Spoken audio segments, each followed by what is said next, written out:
چار سدہ کے علاقے اتمنزئی میں فتنہ الخوارج کا بزدلانہ حملہ، جید عالم دین شیخ محمد ادریس کو مدرسے جاتے ہوئے شہید کر دیا۔ واقعے پر علاقے میں شدید غم و غصہ، امن و امان کی صورتحال پر حکومتی کارکردگی پر سوالات اٹھنے لگے۔ اس سے قبل بھی 2025 کے دوران چار سدہ، باجوڑ، جنوبی وزیرستان اور اکوڑا خٹک میں علماء اور سیاسی رہنما ٹارگٹ ہوئے اور حملوں میں شہید ہو چکے ہیں۔ سیکیورٹی ادارے واقعے کی تحقیقات میں اس وقت مصروف ہیں۔ سندھ کابینہ کا وزیر اعلیٰ مراد علی شاہ کی زیر صدارت سی ایم ہاؤس میں اجلاس۔ Sindh protection of human rights ترمیمی بل 2026 کی منظوری۔ بل کے تحت کاروبار اور انسانی حقوق کو قانونی دائرہ کار میں شامل کیا گیا ہے۔ کارپوریٹ زیادتیوں کے خلاف مؤثر اقدامات کی راہ ہموار ہو گئی۔ انسانی حقوق کمیشن کی مدت 4 سے بڑھا کر 5 سال کر دی گئی۔ سابق ججز کو چیئرپرسن مقرر کرنے کی بھی اجازت۔ صوبے بھر میں دفاتر قائم کرنے کا اختیار شامل۔ وزیر اعلیٰ کا کہنا تھا کہ مضبوط خود مختار نظام کے ذریعے متاثرین کو فوری اور آسان انصاف کی فراہمی یقینی بنائی جائے گی۔ امریکی صدر ڈونلڈ ٹرمپ کی ایران کو صفحہ ہستی سے مٹانے کی دھمکی۔ کہا، ایران کے 159 جہاز ڈبو دیے، میری تو خواہش تھی ان پر قبضہ کیا جاتا۔ ایران کو جوہری ہتھیار حاصل نہیں کرنے دیں گے۔ ہم نے ایران کی فوجی طاقت کو تباہ کر دیا۔ ایران کے پاس کوئی بحریہ، فضائیہ اور ریڈار نہیں بچا۔ امریکی صدر کا وائٹ ہاؤس میں اسمال بزنس سمٹ سے خطاب۔ ڈونلڈ ٹرمپ نے کہا، ایران کو ایسے مسائل کا سامنا کرنا پڑ سکتا ہے جس کا کوئی تصور نہیں کر سکتا۔ مجھے جنگیں پسند نہیں۔ ایران جنگ ختم ہوتے ہی پیٹرول کی قیمتیں تیزی سے کم ہوں گی۔ امریکی فوج بہت اچھا کام کر رہی ہے۔ ایران نے جنوبی کوریا کے جہاز پر بھی حملہ کیا۔ اب وقت آ گیا ہے کہ جنوبی کوریا بھی مشن میں شامل ہو۔ دورہ چین اہم ہوگا، چینی صدر سے ملاقات کا منتظر ہوں۔ مذاق میں کہا کہ اگلے 8 سے 9 سال برسر اقتدار ہوں گا۔ ایرانی وزیر خارجہ عباس عراقچی کی پاکستان کی کوششوں سے مذاکرات میں پیش رفت کی تصدیق۔ سوشل میڈیا پر پیغام میں کہا کہ آبنائے ہرمز میں پیش آنے والے واقعات سے یہ بات واضح ہو گئی کہ کسی بھی سیاسی بحران کا فوجی حل نہیں ہوتا۔ امریکہ کسی کے کہنے پر دوبارہ جنگ کے دلدل میں نہ پھنسے۔ امریکہ کو اپنا برا چاہنے والوں سے محتاط رہنا چاہیے جو امریکہ کو پھر سے دلدل میں گھسیٹنا چاہتے ہیں۔ اسی طرح متحدہ عرب امارات بھی محتاط رہے۔ پروجیکٹ فریڈم دراصل پروجیکٹ ڈیڈ لاک ہے۔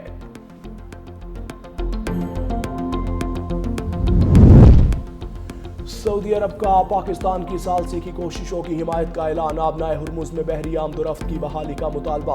آبنائے ہرمز میں بین الاقوامی بحری جہاز رانی کی آزادی بحال ہونا انتہائی اہم ہے۔ ادھر سعودی ولی عہد محمد بن سلمان کا متحدہ عرب امارات کے صدر محمد بن زائد ال نہیان سے ٹیلی فونک رابطہ۔ یو اے ای کو نشانہ بنانے والے بلا جواز ایرانی حملوں کی مذمت۔ سعودی عرب کا یو اے ای کی سلامتی کے لیے مکمل حمایت کا اعادہ۔ سعودی عرب نے خطے میں بڑھتی ہوئی کشیدگی پر تشویش کا اظہار کیا۔ تمام فریقین کو صبر و تحمل سے کام لینے کی تاکید۔ سعودی وزارت خارجہ کے مطابق سعودی عرب نے پاکستان کے ثالثی کے کردار کو سراہا۔ ایران نے 12 بیلسٹک میزائل، 3 کروز میزائل اور 4 ڈرونز داغے۔ اماراتی وزارت دفاع کی تفصیلات جاری۔ کہا، ایران جنگ بندی پر عمل کرے، جواب کا حق محفوظ رکھتے ہیں۔ متحدہ عرب امارات کی وزارت تعلیم و تربیت نے تعلیمی ادارے بند کرنے اور آن لائن کلاسز کا حکم نامہ جاری کر دیا۔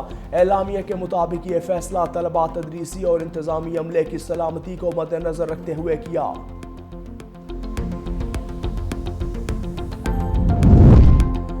آبنائے ہرمز میں امریکہ کے ناکام فوجی آپریشن میں 5 شہری ہلاک ہوئے۔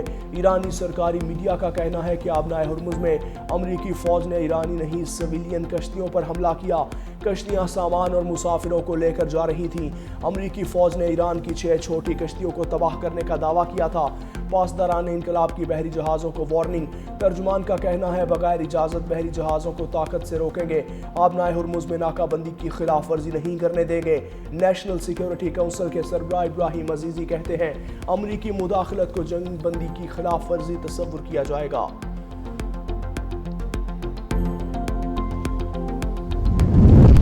آبنائے ہرمز کو ایک ٹویٹ سے بند یا کھولا نہیں جاتا۔ ترجمان ایرانی نیشنل سیکیورٹی کا ٹرمپ کو جواب۔ رجمان ایرانی نیشنل سیکیورٹی ابراہیم رضائی کا کہنا ہے، آبنائے ہرمز کھولنے کا راستہ یا تو شکست تسلیم کرنا ہے یا کسی معاہدے پر پہنچنا۔ ادھر ایرانی فوج کے commander in chief major general Amir Hatami نے خبردار کیا، امریکی ایئرکرافٹ کیریئر کی آبنائے ہرمز کی طرف بڑھنے کی کسی بھی کوشش کا بھرپور طاقت سے جواب دیں گے۔ ایران نے دشمن سے نمٹنے کے لیے کروز میزائل اور لڑاکا ڈرون تعینات کر دیے۔ ان کا کہنا تھا امریکی ایئرکرافٹ کیریئر سمجھتا ہے کہ وہ خفیہ رہ سکنے والی ریڈار کی مدد سے آبنائے ہرمز تک پہنچ جائے گا، لیکن انہیں پتہ ہونا چاہیے کہ ایران کا جواب فائر ہوگا۔ ایرانی فوج خلیج فارس پر نظر رکھے ہوئے ہے۔ ایرانی سمندروں کی ایک ایک انچ کا دفاع کیا جائے گا۔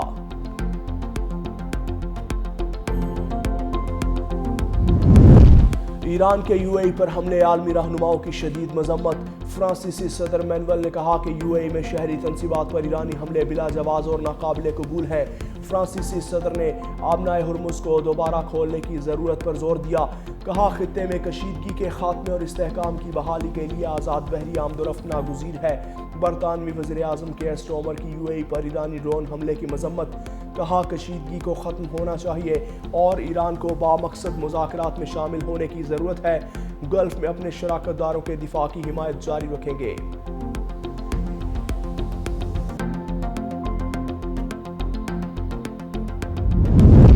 آبنائے ہرمز میں جنوبی کوریا کے بحری جہاز میں آگ لگنے کا واقعہ۔ جنوبی کوریا کی وزارت خارجہ کا کہنا ہے واقعے کی وجوہات جاننے کے لیے باضابطہ تحقیقات شروع کی جائیں گی۔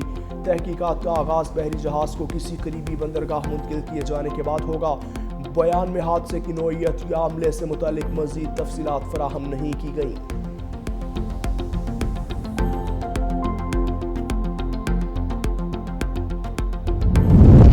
عالمی منڈی میں خام تیل کی قیمتوں میں اضافے کے بعد کمی۔ برطانوی برنٹ میں 1.05% کی کمی سے $113.24 ہو گیا۔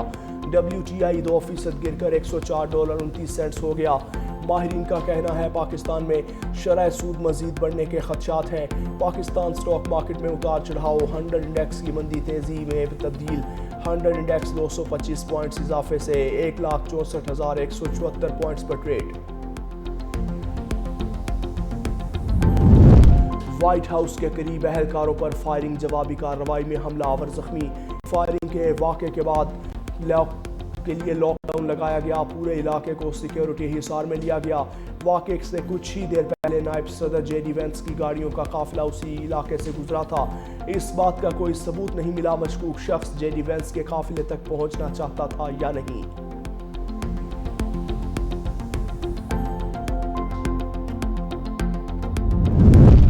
نائب وزیر اعظم اور وزیر خارجہ اسحاق ڈار کا برطانوی وزیر خارجہ ایوٹ کوپر سے ٹیلی فونک رابطہ۔ پاکستان اور برطانیہ کے درمیان خطے کی بدلتی صورتحال پر تبادلہ خیال۔ برطانیہ کا خطے میں امن کے لیے پاکستان کی سفارتی کوششوں کا اعتراف۔ ایوٹ کوپر نے پاکستان کے کردار کو سراہا۔ جاری مذاکراتی کوششوں کی حمایت۔ اسحاق ڈار کا علاقائی اور عالمی امن کے لیے مکالمے اور سفارتکاری پر زور۔ دونوں رہنماؤں کے درمیان عالمی تنازع کے معاشی اثرات پر گفتگو۔ دو طرفہ تعلقات اور خطے کی صورتحال پر رابطے میں رہنے پر اتفاق۔ پاکستان کا امن و استحکام کے لیے فعال کردار جاری رکھنے کا عزم۔